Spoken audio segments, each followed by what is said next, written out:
Would you pray with me? May the words of my mouth and the thoughts that are in our hearts be acceptable in your sight, O God, our strength and Redeemer. Amen. This morning is the last Sunday that we will be looking at the social principles of the church as kind of a parameter or a guideline for the word for the day. And I want to remind you what social principles or principles, period, are. These are guidelines, these are directions, these are anticipations, these are things we hope for. And for some of you, feedback has been, they're not something sometimes that we're comfortable talking about because they push us into arenas of life, the principles, social principles that are not typically a part of what we talk about in church. After I finished the 8:30 service, I got that far at 8:30. As I walked out, I said, oh, I get it. Every now and then that happens to me. Just boom, out of the blue, I get it. I think we have a struggle with things like the social principles, just like we sometimes have a struggle with the prophetic word that's in the scriptures. The prophets who were called by God to speak truth, not to the past, not to the present, but to move us into the future. Words sometimes from the prophetic word is tough. Sometimes the full impact of prophetic word is really tough. Our passage today comes from the prophecy of Micah. Micah, you can't read unless you understand a little bit of the cultural context that Micah lives in. He probably was born in the 8th century before Christ. He was a prophet. We don't know much about what he did, but he evidently at some point in his life heard a clear word from God about what God needed him to say to God's people. The world in which they lived there in Judah, that time was very tumultuous. Israel, the northern kingdom, had been conquered by Assyria, was gone, literally gone. All evidence of it was gone. Judah, the southern kingdom, was dealing with the power and the might of Assyria. Literally, they were under the thumb of a conqueror of great power. And Micah, into that environment, needs to speak the truth. Now, the people of Israel understood who they were. They understood that they were following the children of Abraham. They understood that from Abraham, that Abraham had received from God a covenant, a relationship about how God would live and work and be with God's people, Israel, and how they would respond to God's love and God's presence in everyday aspects of life. They understood who they were. But they also understood that the season, the time they lived in was most difficult. They were chosen people. They were the recipients of God's great promise of land and of greatness in the world. But nothing felt like their understanding of who they were. Things were not good. And Micah, in the first 5 chapters of the book, spells out very clearly why things were not good. He speaks to God's people about their tendency towards oppressing the poor. He speaks to God's people about the corruption of the legal system, the government system. He speaks to God's people very directly about the economic policies of the nation that were dishonest. He speaks to the people about the priests and how they were greedy and self-serving, and they were leading the faith of God's people in a way that was completely disconnected from God. And he spoke about the fact that the order of society, the structure of how life was to be lived, had fallen apart, had disappeared. And then Micah, right in the 5th chapter, encapsulates all of these petitions against God's people in a simple statement that the people had rejected God. They had rejected God's understanding and life of justice. And they had rejected God's commandments and God's law and chose to live life based upon what they wanted, not what God's covenant called them to do and to be. So our passage today really begins with a question. And the question is this: what does God require? What does God require? Beginning with the 6th verse in the 6th chapter. With what should I approach the Lord and bow down before the God on high? Should I come before him with entirely burned offerings, with year-old calves? Will the Lord be pleased with thousands of rams and many torrents of oil? Should I give my eldest child for my crime, the fruit of my body for the sin of my spirit? He has told you, human one, what is good and what the Lord requires from you: to do justice, embrace faithful love, and walk humbly with your God. This is the word of God for the people of God. So what's the question? It's very simply, what do the people of God have to do to get back on track with God? And the answer is simple, but oh so complicated. Micah says, God says, do what is good. Do what is good. Now, the hard part of that answer to that question is that requires for God's people in Micah's time and even today to shift focus. To shift focus from myself and what I want, what we want, what the church wants, to what God requires of us. Do y'all know the name Tom Selleck? You should. He's been a movie star, TV star for a lot of years. Started really with Magnum P.I., did a lot of Western movies, and then recently has been on a show called Blue Bloods. He's the New York City Police Commissioner.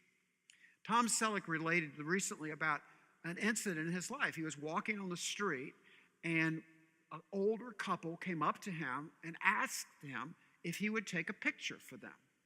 And he said, sure. Now, Selleck is a big guy. He's probably 6'3", 6'4". He's a big man. And he took himself and he stood behind this older couple and he kind of wrapped his arms around him and said, okay, we're ready.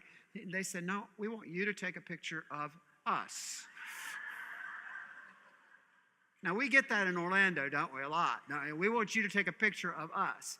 We don't really care who you are. Well, maybe they do, but it wasn't important for that picture. See, that's what Mike is saying here in a nutshell, is that we have to determine and we have to own what God requires of us. And the harsh reality is, what God requires of us is that we're not always a part of the picture. And surely not at the center of the photo. There's a shift of focus here. A shift of focus that moves us from our understanding of who we are, our greatness and our goodness, to owning God's intent of goodness for us. What's he say? He says, do what's good. God is great. God is, let us thank him, by his, you know it, don't you? I mean, I'm not going to ask you to raise your hands if you don't, but most of us have taught it or learned it from our parents or our grandparents. And what is it? It's a blessing we sit down at supper and use together. Children know it. Adults know it. Seems kind of simple, doesn't it? But it makes this claim that God is the one who is great and God is the one who is good. And our challenge becomes, How do we own what is good in our lives and make it gooder? I know there's no such word, but make it gooder. And how do we acknowledge that God doesn't call us to greatness? God's the one who is great. And our goodness reflects God's greatness. So Micah steps into this turmoil of his time and his world and speaks the truth about what it means to be good in God's greatness. First he says, we practice, live justice. Paul Tillich, one of the great theologians of the last century, wrote in an article one time that justice is the backbone of love. We cannot say we love someone unless we act in justice and kindness towards them. We're called to be just. And in our justice, we live love, God's love, as God's will requires us. But we're not only just to do justice, we're to embrace faithful love. We're to practice justice and love kindness. In the Hebrew, which is a part of this passage, there's the word in there, which is the word hesed, H-E-S-E-D. Everywhere in the Old Testament that word is used, the reference is back to God's covenant with God's people. And how God's kindness and God's presence and God's reaching out doesn't do anything more, really, than define how we are to live our lives, how we're to respond with faithfulness, and how we're to live the covenant that we've willingly accepted. When we were baptized into a covenant relationship with God. The claim is that God loved us first, and now we have an opportunity to understand what that love means and how we live it in our lives. God's covenant is a reminder that God's love is what's central, God's grace. And we become good as we own and live that love.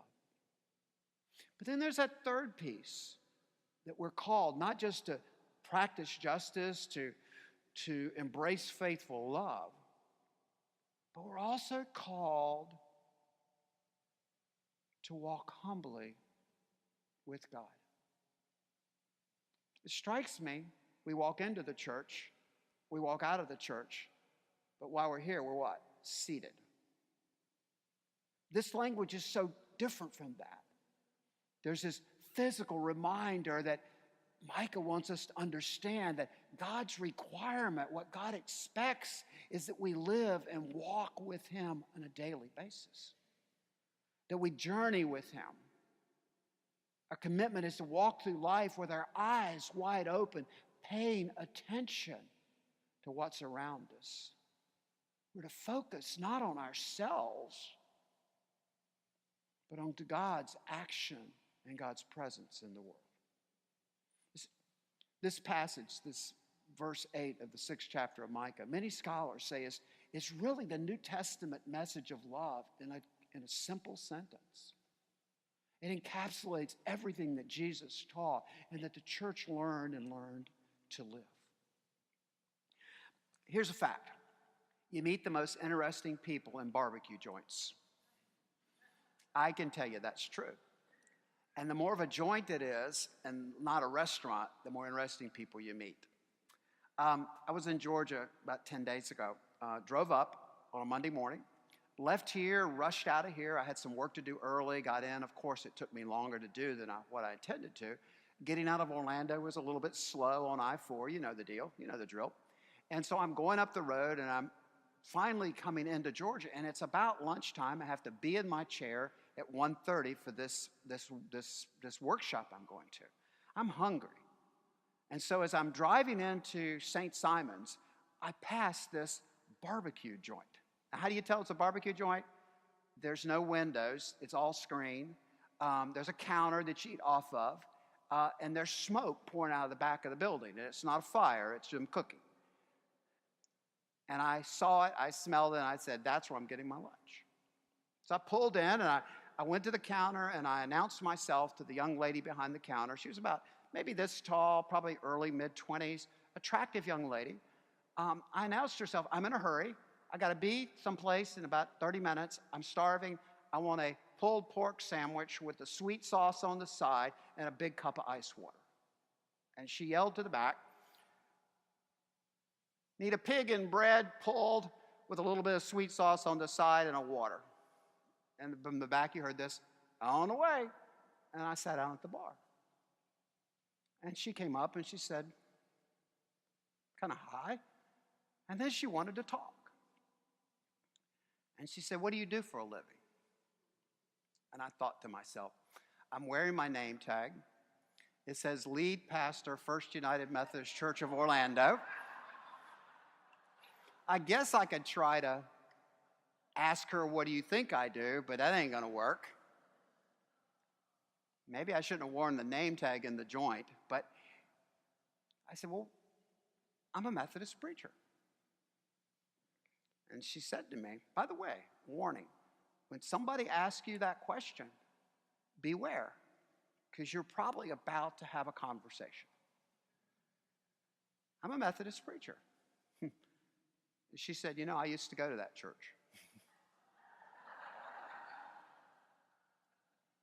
Now that's about the point I'm hoping the sandwich is going to be coming quick. But I used to go to that church. And I asked her back, why'd you stop?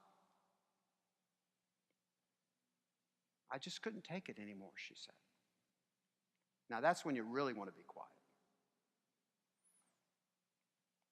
I said, what do you mean by it? And she had a 2-word answer. The looks. The looks. I couldn't take the looks anymore. I looked at her a little more carefully. I described her a minute ago, and all that was true, by the way. But in the blonde hair that was kind of nicely cut, I thought was nicely cut, there was this thing of purple that came out the side with a rubber band, kind of like a ponytail off the side of the head. And I noticed she had a piece of jewelry that was kind of in and through and around her nose. I noticed she had a nice smile, but I noticed that she was dressed, and every place there wasn't clothes, there was tattoos. And I thought, I can't take it anymore. The looks. I didn't have the courage to ask her, what do you mean by the look? Because I could imagine she would probably respond something about the questioning eye of the person who looks at me, or the judgment I felt, or the self-righteousness that was expressed, or maybe it was the self-centered looks and self-affirming looks of the person who was asking. I didn't have the courage to ask.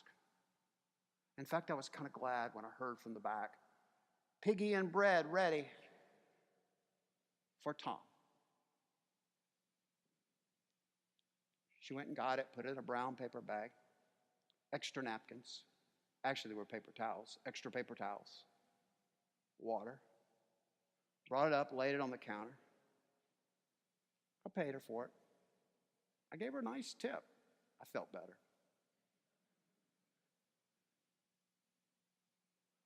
Walked out the door with a clear thought in my head. Would she ever walk in here? I think she could. But would she ever walk through those doors, down those aisles, sit in one of those pews? Would she? Would she? drove home, listened to my music, and kept thinking about, would she? And if she would not, who else might not? And what could you and I do about that? I love the message, the translation of the scriptures by Gene Peterson. And as I wrestled with that question, I pulled this Bible out. And here's how Gene translates this passage. He, by the way, being God, Yahweh, has already made it plain how to live, what to do, and what God is looking for in men and women. It's quite simple. Do what is fair and love your neighbor.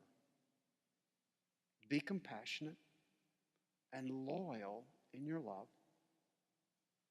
Don't take yourself too seriously. Take God seriously. Who would not come in here? As I wrestled with that question, as I worked on this sermon, I remembered a book. I've read it many times. The Cost of Discipleship by Dietrich Bonhoeffer. And on page 159, Bonhoeffer writes this: humanly speaking, it's possible to understand the Sermon on the Mount. That's Jesus' compilation of God's requirement for God's people in 1,000 different ways. But Jesus knows only one possibility: simple surrender and obedience. Not interpreting or applying the sermon, but doing and obeying it. That is the only way to hear Jesus' words. He does not mean for us to discuss it as an ideal. He simply means for us to get on with it. What does the Lord require of you, of me, of us, of the church, of God's people everywhere? Do justice. Embrace faithful love. Walk humbly with God. Doesn't seem that hard, because the hard part is finally getting around to doing it. That's what the social principles are all about. That's what the prophetic message is all about. That the hard part, the part that makes us most uncomfortable, is this challenge to move beyond God's judgment into God's hope by doing what we know we're called to do and being what we're called to be. It's a matter of focus. It's a matter of shifting our focus from ourselves to God's command. I look around the room and I see name tags here. Another warning, by the way, be careful where you wear your name tag. I mean, we gave them to you so you could wear them to church, so I could know who you were by looking at your name tag and I have to remember, and so we could call each other by name. Implied in that is you just put it on when you come to church, you take it off when you get in your car, and it's there for you next week, right? That actually were the instructions that went with your name tag when you received it. But somehow, it seems to me that our name tags are one of those ways we mark ourselves as God's people, as covenant people, as chosen people. And I wonder what happens in our lives when we leave our name tags on. We leave on the evidence of who we are and what we're called to do and be and how we're practicing that call in our daily life. I have a hunch that the visit to Publix would be different with your name tag if you let it be. How about Ace Hardware? I need a foot of PVC pipe. Oh, by the way, what do you do for a living? Think about it. That when the evidence of whose we are is out there for everybody to see, we're now held accountable by the people around us for how we act as God's children, how we love, how we faithfully love, how we practice judgment, and how we daily walk with God. You see, the evidence of the shift in our lives marks us not as people that say the right thing, but people who are good. And our goodness reflects our understanding of God in our life and God's greatness in all that we are and do. So what does the Lord require of you, of me? To be good? Yes. To do justice? Yes. To embrace faithful love? Yes. To walk humbly with your God? Yes. What does the God who made us require us to do? To shift our focus into the little and big ways that God is present and active in our lives, in our church, our community, and our world. And focus on that. And then allow God's Spirit to empower us to become what we were made and created to be. That's the good news. And that is the truth. Amen.